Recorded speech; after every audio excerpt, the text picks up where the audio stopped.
I need to assign the point cloud to the particle snow. So I'll select the point cloud, and they're a little bit tricky to figure out if you have them picked or not. So I just verify that by using the Explorer. And I'll select from the material library my particle snow material and right click on the material and assign the point cloud to the selected material.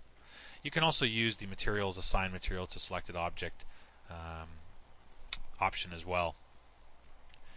So from here I still have the same problem. I have a Phong shader, and if I change the colors, of course I can control the colors of my particles. The first thing I might want to do is actually get the color that I assigned, the random color that I've been using for OpenGL, that modify gradient. I might want to assign that color to my diffuse channel. So the first thing I'm going to do is actually use a new shader for transferring attributes from the ice graph to the render tree, and it's under the attributes category in the render tree. And what I actually want to do is bring in a color attribute, so I can actually pull in any color attribute I've set from within ice.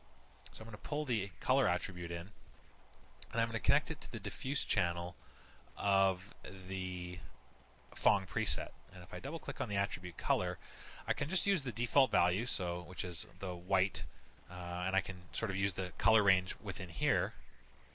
So I'll just set it to say blue, so we can distinguish between this default value and some of the other colors we can pull from our ice graph. So if I pull the init color, we could go back into the ice graph here. So let me just have a quick jump back into ice.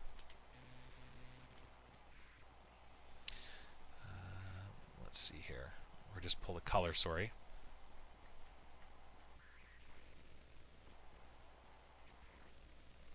There we go. I'm now pulling from the color attribute this turbulent gradient that I've set. And again, just to double click here, I was to change one of these gradient colors to, let's say, yellow. I just have to refresh my particles here. So I'll just play back.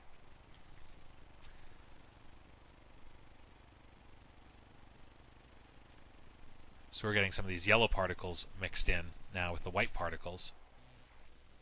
And I'm now pulling that into the render tree. So that's what's kind of neat about dealing with ice attributes, the fact that they can be pulled right from the ice graph and managed in the render tree. So I'm just going to hit undo there so you can actually see that the color was pulled in. I'll click on that particle snow again. Just replay the simulation just to a point where I can continue to work with it.